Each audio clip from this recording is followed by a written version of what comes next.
생각해 본 적 있으십니까? 만약 어느 날 분명히 내 자식의 집에 살고 있는데도 그 집 안에서 점차 나의 목소리가 사라지고 나의 자리가 없어지며 말 한마디 꺼내는 것조차 조심스러워지는 상황을 말입니다.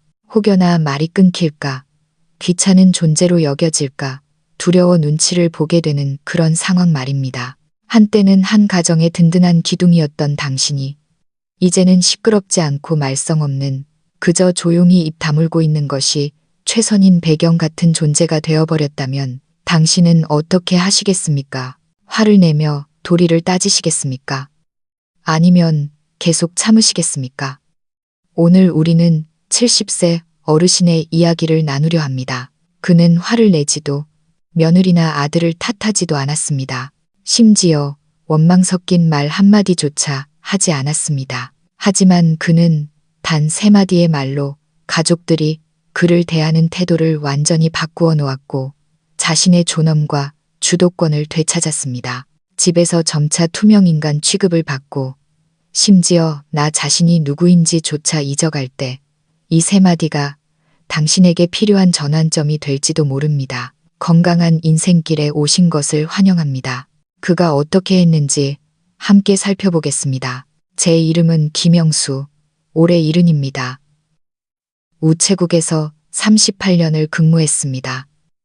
5년 전 아내는 조용히 떠났습니다. 평생을 그랬듯 남에게 패기치지 않고 마지막 순간까지 말 한마디 없이 고요하게 갔습니다. 장례를 치른 그날 밤 텅 빈 거실에 앉아 아내가 가장 좋아하던 낡은 샹들리에를 밤새 올려다보았습니다.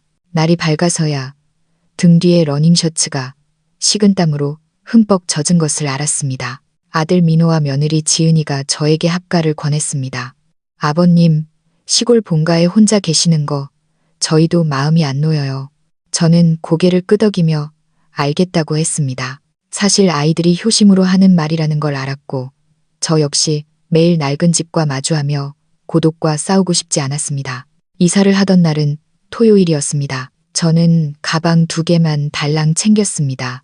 짐이 많으면 아이들 집에 자리를 차지할까봐 걱정되었고 한편으로는 이 집을 떠나면 다시 돌아올 수 있을지 확신이 없었기 때문입니다. 매달 나오는 공무원 연금 200만 원 정도와 아내가 남긴 적금, 그리고 제 퇴직금을 합쳐 수중에 약 6천만 원 정도가 있었습니다.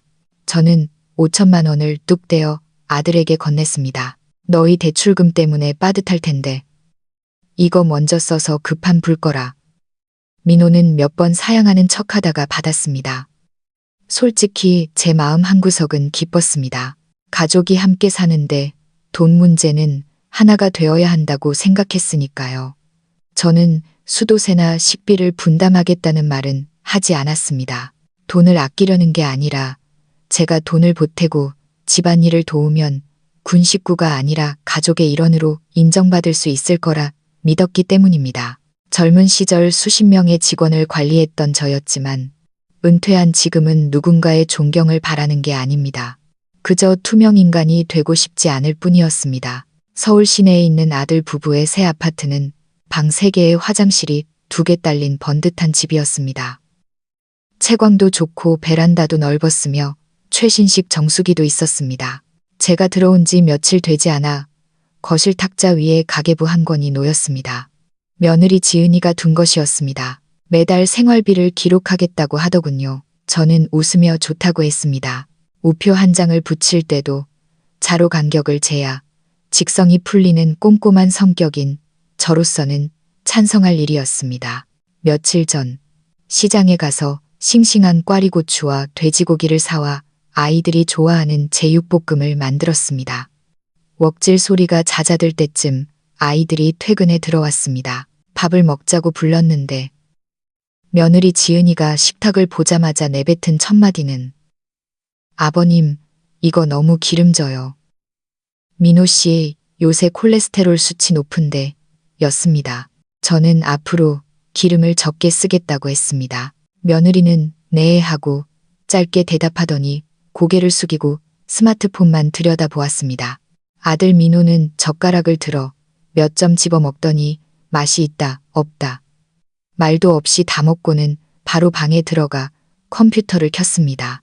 설거지하며 바라본 아들의 등은 몇 년 전보다 더 굽어 보였습니다.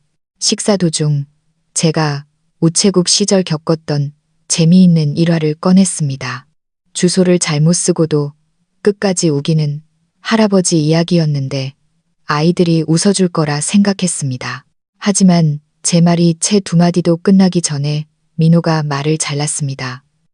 아버지, 어제 제가 카카오톡으로 보낸 건강검진 결과 보셨어요? 그거 볼 줄 아세요? 아들의 말이 끝나기가 무섭게 며느리가 덧붙였습니다. 아버님, 가족 단톡방에 이모티콘 좀 보내주세요. 친척들이 읽으셨냐고 자꾸 물어봐요. 저는 고개를 끄덕이며 아무렇지 않은 척 웃었습니다. 하지만 뱉지 못한 그 옛날 이야기는 목구멍에 걸린 가래처럼 답답하게 남았습니다. 며칠 뒤 제가 아끼는 자사오차 주전자에 우전 녹차를 우렸습니다. 막 우려낸 차를 식히려고 거실 찻상에 올려두었는데 30분도 안 되어 차가 사라졌습니다. 주전자 바닥은 축축했습니다. 며느리에게 물었더니 지은이는 뒤도 돌아보지 않고 덤덤하게 말했습니다. 아버님, 그 물 베란다 난초에 주었어요. 찬물이라 향이 좋던데요. 입꼬리가 파르르 떨렸지만 아무 말 하지 않았습니다. 베란다로 나가 난초를 보았습니다. 꽃은 시들한데 잎만 무성했습니다. 그날 밤 침대에 누워 건너방에서 들려오는 TV 광고 소리를 들으며 천장을 멍하니 바라보았습니다. 문득 깨달았습니다. 나는 이 집에 함께 사는 가족이 아니라 잠시 얹혀 사는 객식구일 뿐이구나. 밥은 내가 하고 청소도 내가 하고 돈도 내가 냈지만 아무도 나를 이 집의 주인 중 하나로 여기지 않았습니다. 다음 날 새벽, 저는 평소보다 더 일찍 일어나 신문을 가지러 현관으로 나갔습니다. 문을 열려다 보니 어제 제가 사온 신문이 꼬깃꼬깃 구겨진 채 신발장 위에 널브러져 있었습니다. 흙투성이 빗물 자국이 선명했습니다. 손자 녀석의 젖은 장화를 말리느라 신문지를 구겨 넣은 것이었습니다. 저는 잠시 멈칫하다가 손에 든 구겨진 신문을 내려다보았습니다. 그 순간 뼈저리게 느꼈습니다. 추위는 날씨 탓이 아니라 내 이름이 지워진 곳에서 느끼는 냉기라는 것을요. 내가 산 신문조차 내 물건으로 존중받지 못하고 있었습니다. 이곳에 온 뒤로 저는 늘 식구들보다 일찍 일어났습니다. 나이가 드니 잠이 없어지는 것도 이유였지만 새벽5시 여명이 밝아올 때 부엌에서 물을 끓여 차를 마시는 것이 유일한 낙이었습니다. 우체국 창구에 앉아 있을 때부터 차를 우리는 시간은 저만의 성스러운 의식이었습니다. 마시는 것보다 그 그윽한 향이 피어오르는 과정이 좋았습니다. 그날은 특별히 아내가 생전 아끼던 닭이를 꺼냈습니다. 물이 끓자 불을 끄고 다관을 데우고 차를 우리는데 마치 우체국 도장을 찍듯 자연스럽게 손이 움직였습니다. 찻상을 거실 탁자에 옮겨두고 잠시 옷을 개러 방에 들어갔다 나왔습니다. 그런데 차가 또 사라졌습니다. 잘못 둔 건가 싶어 두리번거리는데 베란다 난초 화분 밑이 흥건했습니다. 며느리가 난초 잎을 닦고 있었습니다. 그 차 네가 가져갔니? 며느리는 고개도 돌리지 않고 답했습니다. 난초가 요새 영 시원찮아서요. 아버님이 우린 차가 영양가가 있을 것 같아서 좀 부었어요. 괜찮죠?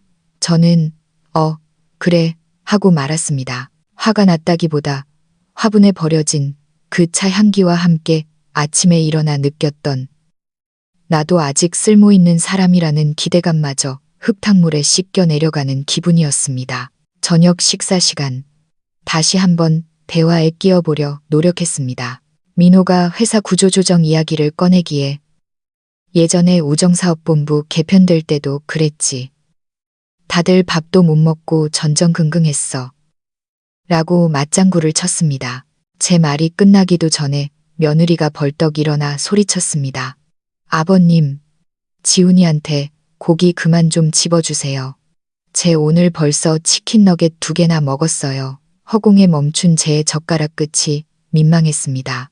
우리 때는 노조에서도 골머리를 앓았는데 하려던 말은 반으로 뚝 잘려 목구멍으로 넘어갔습니다. 저는 젓가락을 내려놓으며 웃었습니다. 다 먹었다. 베란다 가서 바람 좀 쐬마. 베란다에 서서 오가는 차들을 내려다보며 아내를 떠올렸습니다. 아내가 살아있을 땐 저녁마다 집 근처 천변을 걸었습니다. 아내는 말 한마디 없어도 저 역시 아무 말 안 해도 그저 편안했습니다. 아내가 떠난 첫 해, 저는 꿈속에서 낡은 소파에 앉아 차를 우리고 아내는 조용히 저를 바라보는 꿈을 자주 꾸었습니다. 지금도 저는 차를 우리지만 마셔주는 사람도 봐주는 사람도 없습니다. 가끔 손자 지훈이가 할아버지 물 튀잖아요 라고 소리치고는 게임기로 달려갈 뿐입니다. 내가 부족한 건가 더 적극적으로 참여해야 하나 싶어 다음날 일찍 시장에 갔습니다. 갈비와 연근을 사서 탕을 끓였습니다. 아내가 잘해주던 방식대로 대추를 넣어 단맛을 냈습니다. 탕이 끓기 시작할 때 며느리가 들어왔습니다. 부엌 입구에서 냄비를 힐끗 보더니 말했습니다. 아버님, 왜 이렇게 많이 끓이셨어요? 오늘 저녁은 외식하려고 했는데 회사 거래처 모임이 있어서 도시락 싸가야 해요. 저는 고개를 끄덕였습니다. 괜찮다. 내일 먹지 뭐. 며느리는 냄비 뚜껑에 물기를 보며 한마디 더 보탰습니다. 연근은 얇은 걸로 고르셔야죠. 두꺼우면 잘 안 익어요. 저는 입술을 달싹이다가 응, 다음에 주의하마 라고만 했습니다. 그녀가 나가고 불을 줄인 뒤 한참을 서 있었습니다. 그날 밤 혼자 국을 2그릇이나 비웠습니다. 맛은 좋았지만 혼자 먹는 밥상의 온기는 너무 빨리 식었습니다. 설거지를 하고 부엌을 정리한 뒤 방에 돌아와 침대 모서리에 앉았습니다. 그제야 깨달았습니다. 이사 온 뒤로 거실 소파에 진득하게 앉아본 적이 한 번도 없다는 것을요. 아무도 부르지 않아서가 아니라 불러도 대답 없는 메아리 같아서, 제안을 해도 이미 그들의 계획이 있어서, 이야기를 해도 내 마음을 알아주지 않아서 서서히 입을 다물게 된 것입니다. 차 한 잔, 국 한 그릇 때문에 삐친 게 아닙니다. 어느 순간 불현듯 알게 된 것입니다. 이 집은 나 김영수라는 사람을 환영하는 게 아니라 밥 해주고 청소해주고 돈 좀 보태주는 기능을 필요로 한다는 것을요. 저는 가족이 아니라 자동으로 돌아가는 가전제품 같은 존재가 되어 있었습니다. 악의는 없겠지만 그렇다고 제가 사람 대접을 받고 싶은지에는 아무도 관심이 없었습니다. 일요일 아침이었습니다. 9시도 안 되어 집안이 시끌벅적했습니다. 아들과 며느리가 청소 도구를 꺼내 들고 대청소를 한다며 공간 재배치를 논의하고 있었습니다. 아침을 먹고 찻주전자를 씻어놓은 뒤 뉴스를 보려는데 그들은 줄자를 들고 식당과 거실을 오갔습니다. 손자 지훈이는 블록을 가지고 놀며 엄마, 나 비밀기지 만들어 준댔잖아 하고 보챘습니다. 궁금해서 물었습니다. 뭐 하려는 거냐? 며느리가 경쾌한 목소리로 답했습니다. 아버님, 저희가 다용도실을 치워서 지훈이 놀이방을 만들어줄까 하는데요. 장난감이 너무 많아져서요. 저는 그래, 아이에겐 공간이 필요하지 라고 맞장구 쳤습니다. 며느리는 말을 이었습니다. 그런데 다용도실 짐이 너무 많아서요. 생각해보니 아버님 방은 평소에 잠만 주무시잖아요. 아버님 침대를 거실로 옮기고 방을 비우면 어떨까 해서요. 어차피 낮에는 베란다에서 신문 보시니까요. 순간 멍해졌습니다. 그들은 이미 가구를 어떻게 옮길지 상의하고 있었습니다. 아들도 거들었습니다. 아버지, 쫓아내는 게 아니고요. 집이 너무 좁아서 그래요. 임시로 침대만 빼는 거니까 별 차이 없을 거예요. 소파도 침대 겸용으로 좋은 걸로 바꿀게요. 저는 고개를 끄덕였습니다. 오, 그래, 알았다. 제 입에서 나온 대답에 저 스스로 놀랐습니다. 마치 미리 준비된 대답처럼 일말의 저항도 없이 튀어나왔습니다. 저는 조용히 방으로 들어와 문을 닫았습니다. 이평 남짓한 이 작은 방은 제가 이 집에 온 후 유일하게 문을 닫고 누구의 방해도 받지 않을 수 있는 공간이었습니다. 침대 머리맡에는 아내의 영정사진이, 옷장 옆에는 낡은 여행 가방이 놓여 있었습니다. 서랍장 맨 아래 칸을 열었습니다. 고향 집에서 가져온 낡은 나무 서랍장에는 옛날 우표, 영수증, 그리고 등산 스틱 한 자루가 들어 있었습니다. 젊은 시절 아내와 설악산을 오를 때 썼던 지팡이였습니다. 손때가 묻어 반질반질한 나무에서는 아직도 릿한 소나무 향이 났습니다. 그 옆에는 아내에게 썼던 편지들이 있었습니다. 타지로 발령받아 떨어져 지낼 때 썼던 낭만이라고는 없지만 구구절절 조심스러운 안부들이 적힌 편지들이었습니다. 등산 스틱을 꺼내 무릎에 대고 손바닥으로 감싸 쥐었습니다. 오랜만에 느껴보는 단단한 실체감이었습니다. 오후 내내 방 밖으로 나가지 않았습니다. 거실에서는 수납장이며 벽면 시스템을 논의하는 소리가 들렸고 손자가 왜 할아버지는 방 없어? 라고 묻는 소리도 들렸습니다. 아무도 대답해주지 않았습니다. 저는 문을 잠그고 침대 모서리에 앉아 창문을 바라보았습니다. 등산 스틱 손잡이에 햇살이 비쳐 반짝였습니다. 그 순간 화도 나지 않고 슬프지도 않았습니다. 그저 명확해졌습니다. 이 집은 내 집이 아니다. 이 침대는 내 것이 아니다. 심지어 창가에 비치는 햇살조차 나를 위해 비추는 것이 아니다. 이 방의 문패에서 내 이름은 이미 조용히 지워져 있었던 것입니다. 그날 밤 잠을 이루지 못했습니다. 아들이 벽을 재며 여기에 수납장을 짜놓으면 좋겠어 라고 하던 모습. 며느리가 낮에는 방에 안 계시잖아요. 라고 하던 말투가 끊임없이 귓가를 맴돌았습니다. 옛날 고향집을 지을 때가 생각났습니다. 벽돌 한 장, 창틀 하나, 배수관 위치까지 제가 직접 챙겼습니다. 인생에서 가장 힘들었지만 가장 뿌듯했던 시절이었습니다. 집을 잘 지으면 가정도 튼튼할 거라 믿었습니다. 그런데 지금 저는 아들의 집에서 편히 누울 침대 하나조차 잃을 처지가 되었습니다. 그렇습니다.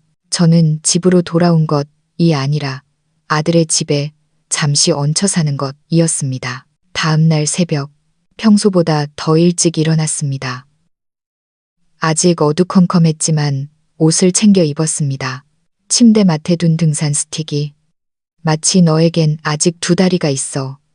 걸을 수 있어라고 말하는 듯 했습니다. 통장을 꺼내보았습니다. 남은 돈은 이 289영원, 5천만 원은 인테리어와 손자 교육비에 쓰라고 줬고 매달 나오는 연금은 생활비 명목으로 며느리가 관리하며 용돈으로 15만 원씩만 받았습니다. 불만은 없었습니다. 자발적인 선택이었으니까요. 하지만 이제 깨달았습니다. 저는 가장이 아니라 손자 봐주고 밥 해주고 돈 대주는 기능으로 전락했다는 것을요. 감정도 없고 소리도 내지 않는 다루기 쉬운 기능 말입니다. 짐을 꾸렸습니다. 많지 않았습니다. 신분증, 건강보험증, 통장, 상비약을 작은 배낭에 넣었습니다. 등산 스틱은 손에 들었습니다. 아내의 사진은 챙기지 않았습니다. 이미 제 휴대전화 속에 강원도 오색약수터에서 환하게 웃으며 V자를 그리던 아내의 사진이 저장되어 있었으니까요. 편지는 쓰지 않았습니다. 다만 통장을 방안 탁자에 올려두고 그 위에 딱 5글자를 적었습니다. 아버지의 집세. 조용히 방문을 닫고 현관을 나섰습니다. 밖은 이제 막 푸르스름하게 밝아오고 있었습니다. 새소리가 드문드문 들리고 공기는 차가웠습니다. 문을 닫을 때 힘주지 않았습니다. 다시 돌아올지 확신할 수 없었으니까요. 목적지도 계획도 없었습니다. 단지 오늘만큼은 남겨진 사람이 되고 싶지 않았습니다. 변명할 필요도 양보할 필요도 나를 숨길 필요도 없는 곳을 찾고 싶었습니다. 걷다 보니 어린 시절 아버지가 소포 주소 쓰는 법을 가르쳐 주던 모습이 떠올랐습니다. 저희 집은 시골에서 작은 잡화점을 했는데 우체부가 올 때마다 저는 편지를 받아들며 제복 입은 아저씨를 동경했습니다. 훗날 저는 우체국 직원이 되어 38년을 일했습니다. 편지를 분류하고 등기를 접수하며 한치의 오차도 없이 도장이 조금만 비뚤어져도 다시 찍어야 직성이 풀리는 삶을 살았습니다. 인생도 그렇게 규정대로 선을 따라가면 되는 줄 알았습니다. 하지만 인생은 시간표대로 흐르지 않았습니다. 이번에는 누군가 나에게 앉으세요. 남으세요. 라고 말해주길 기다리지 않기로 했습니다. 지하철역에 도착했을 때 출근하는 미화원들과 일용직 노동자 몇몇이 보였습니다. 교통카드를 충전하고 청량리역으로 향했습니다. 거기서 무궁화호 열차표를 샀습니다. 목적지는 강원도 강릉 동해바다 쪽이었습니다. 좌석은 지정하지 않았습니다. 입석표를 끊고 맨 뒷칸에 섰습니다. 등산 스틱에 몸을 의지하니 흔들리는 마음도 지탱해 주는 것 같았습니다. 기차가 도시의 회색 빌딩 숲을 지나 논밭이 펼쳐진 풍경으로 바뀌어 갔습니다. 창밖 풍경이 평생 일만 해온 저에게 주는 상 같았습니다. 익숙하면서도 낯선 고요함, 제 짐이라곤 작은 배낭 하나와 등산 스틱뿐이었지만 모든 것이 아내의 그림자 같고 제 추억 같았습니다. 맞은편에 젊은 연인이 앉아 있었습니다. 여자가 남자 어깨에 기대자고 남자는 휴대전화를 보고 있었습니다. 문득 젊은 시절 아내와 처음으로 기차를 타고 경주로 가던 때가 생각났습니다. 도시락 속 삶은 달걀을 아내에게 양보했을 때 당신은 너무 착해라며 웃던 아내의 얼굴이 떠올라 피식 웃음이 났습니다. 강릉역에 내려 정동진 쪽으로 가는 셔틀로 갈아탄 뒤 바다가 보이는 작은 역에 내렸습니다. 그냥 직감이었습니다. 그곳 공기가 더 가볍고 느릴 것 같았습니다. 역 앞 광장을 서성이다가 낡은 나무문이 달린 찻집을 발견했습니다. 따뜻한 차 팝니다라는 문패가 걸려 있었습니다. 안으로 들어가니 예순쯤 되어 보이는 단정한 인상의 여주인이 앉아 있었습니다. 우전 녹차로 드릴까요? 아니면 대추차? 그녀가 물었습니다. 우전으로 주세요. 향이 맑은 걸로요. 그녀는 차를 내오더니 맞은편에 앉아 자신 몫의 잔도 채웠습니다. 별말은 없었지만 찻집 안은 고요한 우물 같았습니다. 차를 3잔쯤 마셨을 때 제가 입을 열었습니다. 최근에 집을 나왔습니다. 그녀는 꼬치꼬치 캐묻지 않고 담담하게 그러시군요. 라고만 했습니다. 침묵에 익숙해지면 견디는 것도 습관이 됩니다.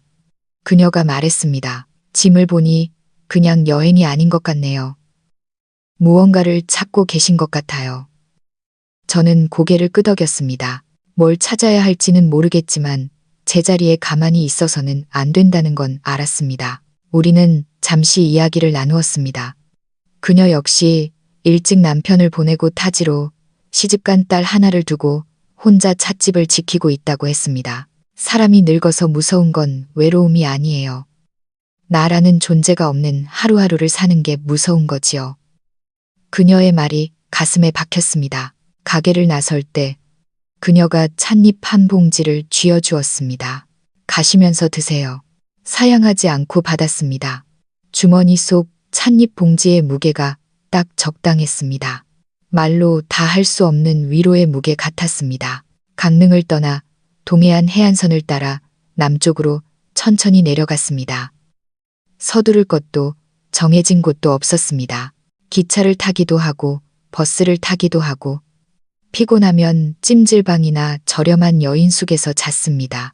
젊은이들이 잠꼬대하는 소리를 들으며 캡슐 호텔 같은 곳에서 자기도 했습니다.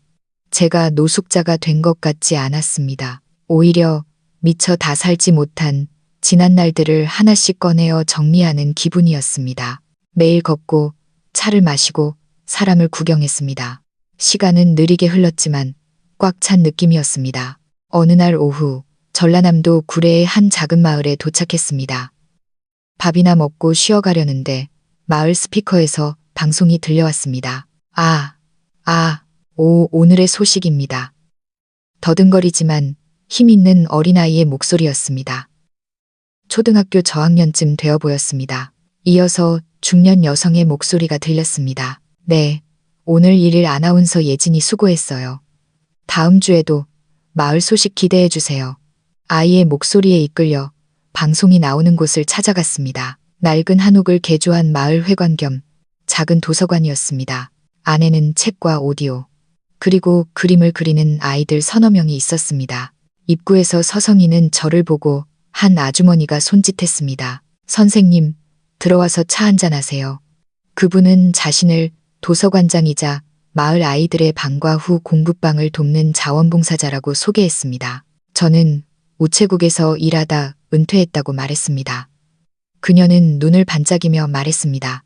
어머, 우리 아이들에게 편지 쓰는 법이나 옛날 이야기 해주실 선생님이 딱 필요한데 하루 이틀만이라도 좀 도와주실 수 있으세요? 저는 얼결에 수락했습니다. 다음 날부터 저는 에어컨도 없지만 창문이 큼지막한 교실에 앉아 7명의 아이들에게 어린 왕자를 읽어주었습니다. 이야기를 하다 보니 우체국 탕비실 구석에 처박아 두었던 제 안의 다정한 언어들이 다시 살아나는 걸 느꼈습니다. 할아버지, 어린 왕자는 왜 별을 떠났어요? 한 아이가 물었습니다. 저는 잠시 멈칫하다 대답했습니다.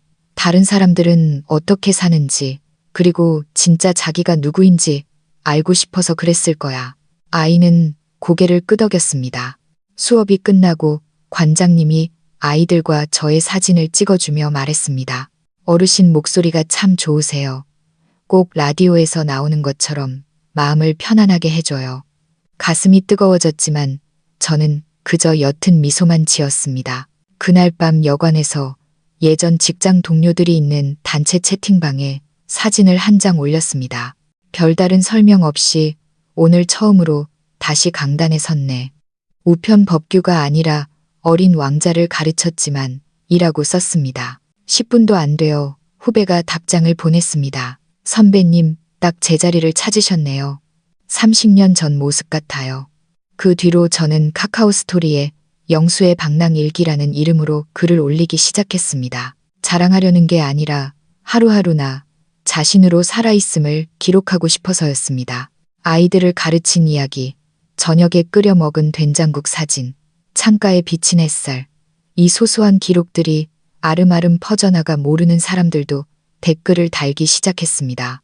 우리 아버지도 오빠네 집에서 눈치만 보시는데 어르신 글 보고 울었어요.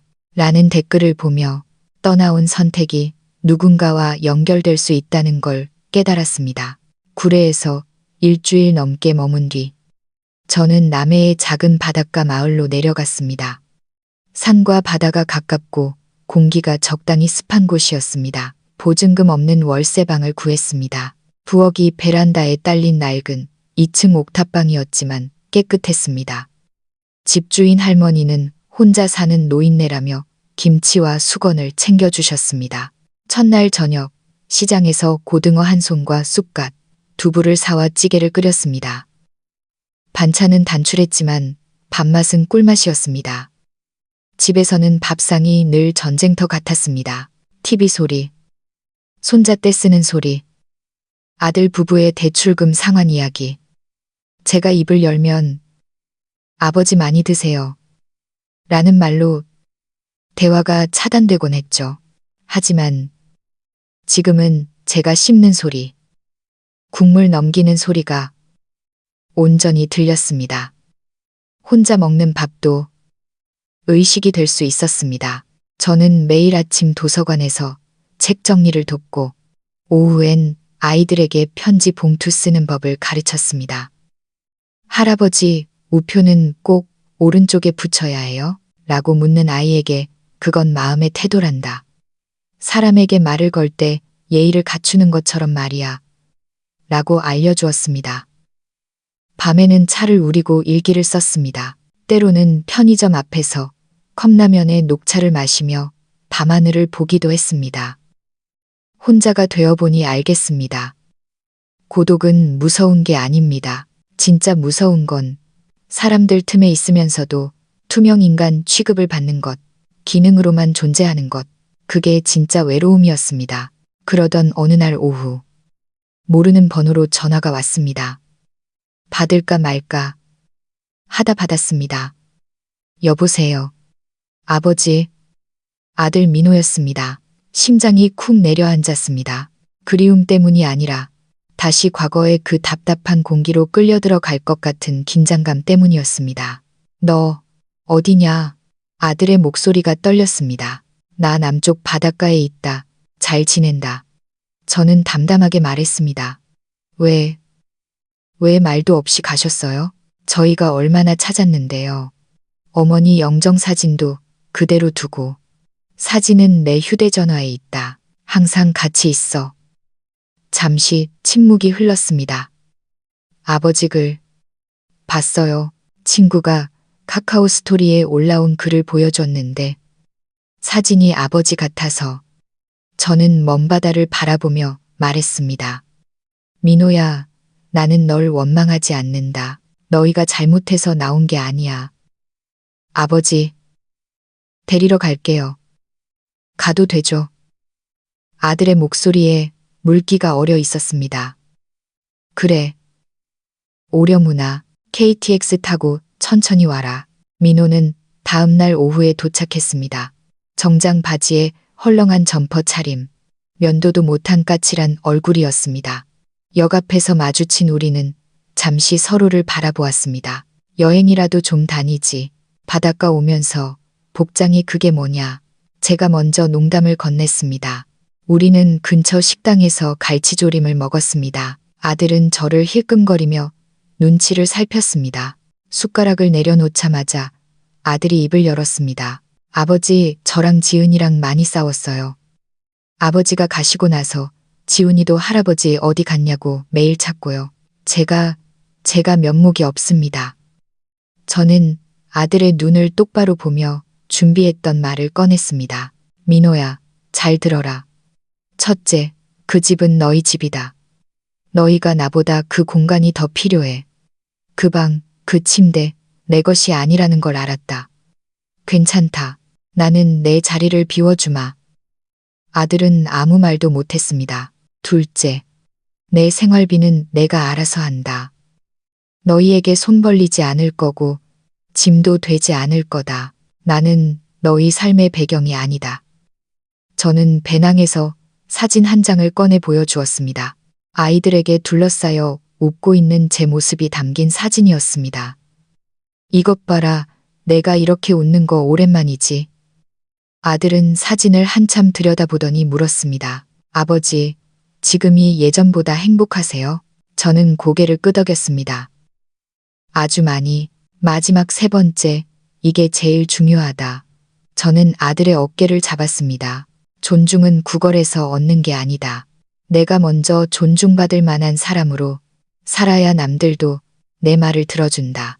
아들은 입술을 깨물더니 눈물을 뚝뚝 흘렸습니다. 식사 후 제가 사는 옥탑방을 보여주었습니다.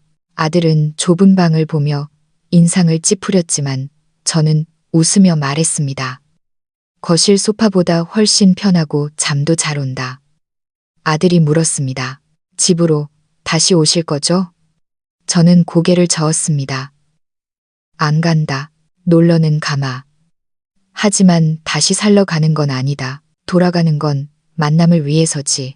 다시 투명 인간이 되기 위해서가 아니야. 지은이 시켜서 아버지 방 다시 만들어 놓을게요.